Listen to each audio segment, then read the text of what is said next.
Hi, I'm Monica Guzik, and welcome to the NASA Engineering Design Challenge, Packing Up for the Moon. Have you ever thought about what it would be like to live on the moon or another planet? As we explore farther out into our solar system, humans will be away from Earth for longer periods of time. That means crews will need to learn how to grow safe, edible, and nutritious plants while living and working in space. But to do that, we must understand what plants need in order to grow.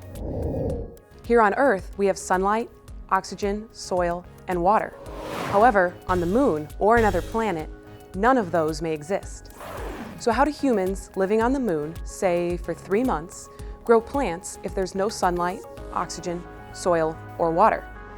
Here's NASA engineer Dr. Quinn-Yao Nguyen to tell us more about this challenge and how you can help. Hi, I'm Quinn-Yao Nguyen, and I'm an engineer.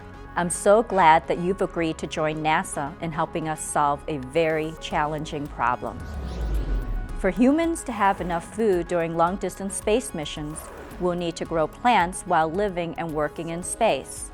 However, this environment is very different from what we're used to here on Earth. That means we need to have a system that we can pack up and take to the moon or wherever we're traveling to and grow the food we need. NASA's been using its vegetable production system, known as Veggie, to study how edible plants such as lettuce, radishes, and basil grow in a microgravity environment on the International Space Station. Unlike Earth, this environment has very little gravity, and scientists want to understand how it might affect plant growth. Scientists think this system will eventually help us grow safe, fresh produce that can be used as a food source for crews while they explore beyond low Earth orbit. But as we travel to different destinations in our solar system, we may need different kinds of designs depending on the environment. That's where you come in. Your team's challenge: design and build your own plant growth system. As you work through the engineering design process, you will face obstacles. Your design may not work the way you expect, but don't get discouraged. It's a part of the process.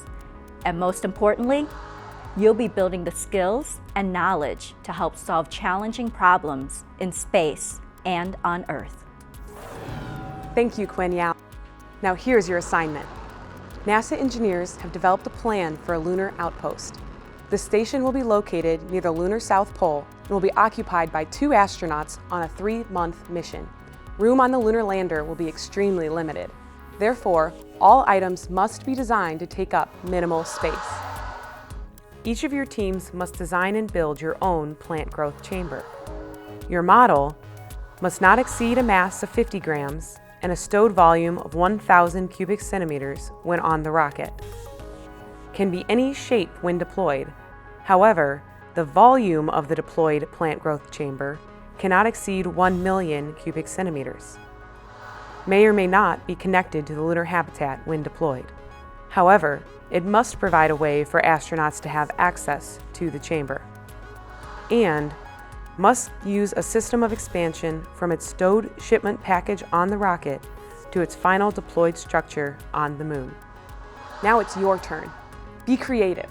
Who knows, it may be one of your designs that gets packed up for the moon and used to grow fresh plants that feed our astronauts on long-distance space missions.